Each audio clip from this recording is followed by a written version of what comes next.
At least 24 patients died due to the interrupted supply of oxygen at Zakir Hussain Hospital for COVID-19 patients in Nashik in Maharashtra following the leakage from an oxygen storage plant.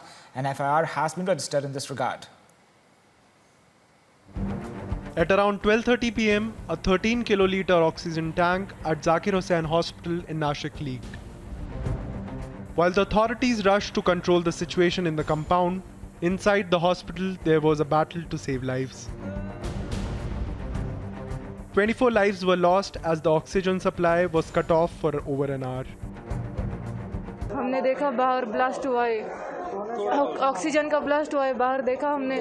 हम जब अंदर गए तो मेरी दादी की death हो चुकी थी और वही उसी वार्ड में और 6 पेशेंट थे, उनकी भी डेथ हो चुकी थी। मेरी जो अम्मी है, नानी है, वो मेरे आंखों के सामने उसने दम तोड़ा क्योंकि उसको ऑक्सीजन मिला ही नहीं। Condolences started pouring in. From the president to the prime minister, the incident sent shockwaves around the nation. While registering FIR under stringent sections of the IPC, Maharashtra government has constituted a 7-member committee to probe the matter. जो mishap वहाँ पर हुआ है वो बहुत ही दुर्भाग्यपूर्ण घटना है और लीकेज वॉल से लीकेज हुआ और वॉल का लीकेज के वजह से प्रेशर ड्रॉप हो गया और प्रेशर ड्रॉप के वजह से कुछ ये जो इंसिडेंट हुआ है या मिसहैप हुआ है, ये कैजुअल्टीज़ हुई है, ये हुई है। मैं वहाँ पर वो ये जो हॉस्पिटल है ये महानगर पालिका का हॉस्पिटल है, यानी महाराष्ट्र में जैसा कि महानगर पालिका का हॉस्पिटल अर्बन डेवलपमेंट डिपार्टमेंट के पास होता है। While the state government has announced an ex gratia of ₹5 lakh, Nashik Municipal Corporation has announced an additional compensation of ₹5 lakh for the families of the victim. The central government has also announced all possible assistance to the state government. दोपहर 12:30 बजे जहां पर इस अस्पताल में जहां एक oxygen tanker आया था, ये ऑक्सीजन टैंक जो है वो 13 किलोलीटर का टैंक जो है वो इसी अस्पताल में आया था और इसी बड़े टैंक को लेकर जो छोटे छोटे टैंकर्स है उसको रिफिल किया जा रहा था। लेकिन उसी दौरान जो है जो बड़ा टैंक है उसको कहीं ना कहीं देखा गया कि वो लीक हो गया। लीक होने के बाद लगातार जो कोशिश है वो प्रशासन की ओर से ये की जा रही थी कि उसी टैंक को पहले रिपेयर किया जाए। हालांकि सिचुएशन को तो कंट्रोल किया गया, लेकिन इस पूरे हादसे में 24 लोगों की मौत हो गई। Bureau report, Republic TV. Well, joining me on the broadcast is my colleague Alisha to give us more updates on the situation in Nashik. Yesterday, we reported, Alisha, 24 patients died due to the interrupted supply of oxygen at the Zakir Hussain Hospital for COVID-19. Also, an FIR has been registered with regards to the oxygen leak. To take us through the FIR copy. देखिए, बिल्कुल पूरे हादसे में जहां पर हमने देखा कि कल दोपहर के 12:30 बजे नासिक के doctor Zakir Hussain Nashik municipal corporation अस्पताल में जहां पर ऑक्सीजन का टैंकर आया था। ये टैंकर जो है ये 13 किलोलीटर का टैंकर वहां पर मौजूद था और कहीं ना कहीं पर जो महाराष्ट्र में जिस तरीके से ऑक्सीजन को लेकर, सप्लाई को लेकर जो किल्लत चल रही थी, आखिरकार एक सपोर्ट ज़रूर था। लेकिन उसी समय जब उस बड़े टैंकर से, ऑक्सीजन टैंकर से जब छोटे सिलेंडर्स पर इसको रिफिल किया जा रहा था तो उस समय लीकेज पाया गया। लीकेज के बाद हमने देखा कि किस तरीके से ऑक्सीजन जो है काफ़ी वेस्ट हुआ, 25% जो है सिर्फ ऑक्सीजन बचाया गया। हालांकि ये ऑक्सीजन उस हॉस्पिटल में न पहुंचने के वजह से 24 लोग जो कि वेंटिलेटर पर थे उनकी डेथ हो गई।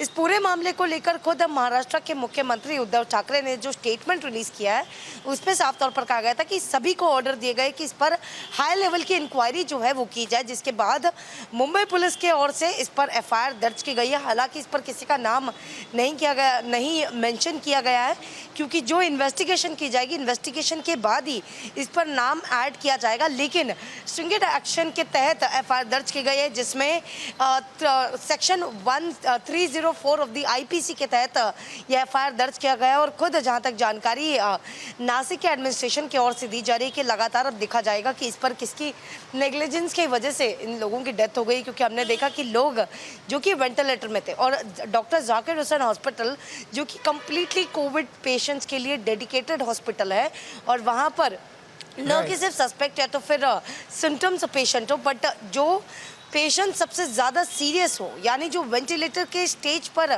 जो सिचुएशन होती है वहाँ पर इस जाकिर हुसैन हॉस्पिटल में उनको भर्ती कराया जाता है, लेकिन उन पर सही समय तक ऑक्सीजन न पहुँचने की वजह से 24 लोगों की डेथ हो गई है। वहीं पर अब जांच जो है वो नासिक पुलिस और की ओर से चल रही है। Yes, Alicia, how is the situation now at the hospital? Is there enough oxygen supply at the hospital? Also, give us a gist of other hospitals in the vicinity as well. Is there an oxygen supply shortage or adequate oxygen available? देखिए, importantly Zakir Hussain hospital की बात करें तो खुद महाराष्ट्र के मुख्यमंत्री उद्धव ठाकरे ने जो ऑर्डर देते कि जितने भी अब पेशेंट्स हैं उनको दूसरे अस्पताल में भर्ती कराया जाए। हालांकि टैंकर्स को जहां तक खुद राजेश तोपे ने बताया कि जो टैंकर्स है उसमें से 25% का ऑक्सीजन जो है संभाला गया है, उसमें जो है रिपेयर करके 25% ऑक्सीजन जो है वो बचाई गई है, जिसके बाद कहीं ना कहीं पर लोगों तक ऑक्सीजन पहुंच रही है। एक जायजा लेने के लिए हम खुद नासिक में मौजूद हैं और वहां पर अस्पताल में अभी हम बातचीत करेंगे कि आखिरकार क्या सिचुएशन है हॉस्पिटल में, खास तौर पर पेशेंट की जो कि कोविड-19 की सिचुएशन से जूझ रहे हैं। और इस समय हमने देखा कि महाराष्ट्र में कोविड-19 के सबसे ज़्यादा केसेस हैं और वहीं पर न कि सिर्फ इंजेक्शन को लेकर लेकिन ऑक्सीजन की कमी भी हमने कई डिस्ट्रिक्ट में देखी, महाराष्ट्र के कई डिस्ट्रिक्ट में देखी। पर ये बड़ा हादसा हुआ है तो जाहिर सी बात है एक नासिक पुलिस की ओर से ये पूरी अब कोशिश की जाएगी और खास तौर पर हॉस्पिटल एडमिनिस्ट्रेशन की ओर से पूरी कोशिश की जाएगी कि लोगों तक अब ऑक्सीजन पहुंचे और जो टैंकर्स आ रहे हैं उनको संभाल कर जो है कहीं ना कहीं पर रिफिल किया जाए और लोगों तक पहुंचा जाए। क्योंकि इस समय जो कि महाराष्ट्र जो कि एक तरफ काफ़ी कठिन सिचुएशन से झेल रहा है, वहीं पर ऑक्सीजन के सप्लाई को लेकर पूरी कोशिश की जा रही है कि उन पेशेंट तक पहुँचे। Absolutely unfortunate incident being reported that 24 people have lost their life due to the oxygen leak. Thank you, Alicia, for giving us all those updates.